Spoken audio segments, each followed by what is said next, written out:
What's up, everyone? This is the last workout of break. That's right, we're going back to DC, leaving the beautiful new Life RX, also known as CrossFit Barian, or previously known as CrossFit Barian. But yeah, starting off with some standard light deadlifts, warming up here. In this video, or this workout session, I really had to focus on correcting my my finishing posture for the deadlift. As you see my dad helping me out here, I was hyperextending, or going too far back when I would lift. You can see my dad placing his hand back there for a stop. When you go back like that too far and hyperextend, you're actually putting a lot of that load and weight onto your spinal column. This is where a lot of people find themselves injuring their lower back off these deadlifts. And today I mixed it up. Last week I was going for my max. This week I'm doing more of some base training. So here you see me switching it up with some sumo deadlifts. Really expanding your surface area and giving less power and drive from your legs, and really working on that lower back and isolating that lower back. My lower back was super sore after this. I had to stretch a whole bunch in between every set. My dad over here trying out the sumos as well. You can see his facial expression. They are definitely harder than your regular traditional deadlifts.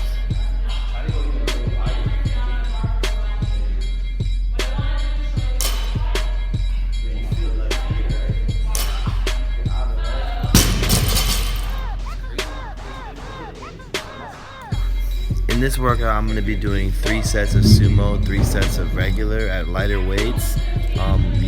With the higher sets and higher reps, I like to just focus on form and really making sure I have my technique down to get the most out of my lift.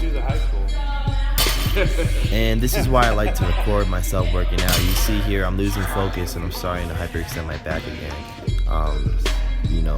Recording my workouts and watching them after, I get to key in on some of the things that I overlooked in the gym, and really make the mental adjustment. I said you look like you're in deep thought.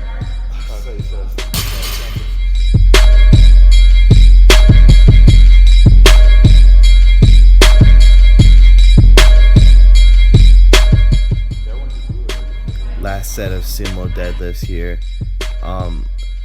Like I said earlier, I really suggest these for anyone looking for a really good lower back workout, trying to isolate the lower back. Just make sure you stretch a lot in between, before and after you work out, just because the lower back is a really high injury rate area.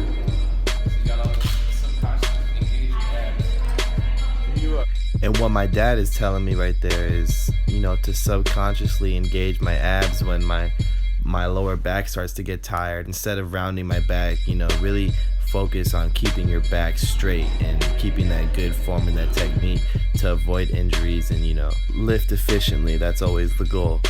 Back to traditional deadlifts, training at 60% of my 1 rep max, 3x5, same as the sumo deadlifts. And here, like I said, it's base training, working on form and focusing on power and explosion. I don't like to lift for my max more than once or twice a month. I train 60, 70, 80% of my max just to build a strong foundation and make that foundation higher and higher, which really I find helps me increase and add more weight weekly to my deadlifts.